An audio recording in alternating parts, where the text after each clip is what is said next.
Hello viewers, আমার study point চ্যানেলে তোমাদের সবাইকে স্বাগত জানিয়ে আজকের এই ভিডিওটা শুরু করছি। আজকে আমি তোমাদের সাথে ক্লাস 11-এর জিওগ্রাফি সেমিস্টার 1-এর সেকেন্ড চ্যাপ্টারের এমসিকিউগুলো নিয়ে আলোচনা করব। তো চলো ভিডিওটা শুরু করি। প্রথম প্রশ্নে বলছে মহাদেশীয় ভূত্বকের গড় গভীরতা কত? চারটে অপশান আছে, 25 কিমি, 15 কিমি, 5 কিমি, 30 কিমি। উত্তর হবে অপশান ডি, 30 কিমি। নেক্সট 2 নম্বরের প্রশ্নে বলছে কোন বিষয়টি ভূ অভ্যন্তরে ভূকম্পন তরঙ্গের গতি নির্ধারণে প্রধান নিয়ন্ত্রক হিসেবে কাজ করে? গঠন, চাপ, ঘনত্ব, তাপমাত্রা। উত্তর হবে অপশান সি, ঘনত্ব। 3 নম্বর প্রশ্নে চলে যাব। বলছে কোন ভূমিকম্প তরঙ্গ তরল পদার্থের মধ্যে দিয়ে প্রবাহিত হতে পারে না? এল তরঙ্গ, এস তরঙ্গ, পি তরঙ্গ, এস ও এল তরঙ্গ। এর উত্তর হবে অপশান ডি, এস ও এল তরঙ্গ। ভূকেন্দ্র থেকে কোন কৌণিক দূরত্বের মধ্যে পি তরঙ্গ সিসমোগ্রাফে ধরা পড়ে না? 90 থেকে 120 ডিগ্রি, 103 থেকে 142 ডিগ্রি, 113 থেকে 122 ডিগ্রি, 110 থেকে 140 ডিগ্রি। এর উত্তর হবে অপশান বি, 103 থেকে 142 ডিগ্রি।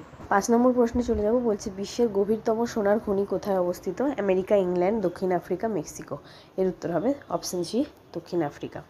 নেক্সট 6 নম্বর প্রশ্নে বলছে এল তরঙ্গটি পৃথিবীর কোন অংশ দিয়ে চলাচল করে? বহিঃকেন্দ্রমণ্ডল, গুরুমণ্ডল, ভূত্বক, কেন্দ্রমণ্ডল। উত্তর হবে অপশান সি, ভূত্বক।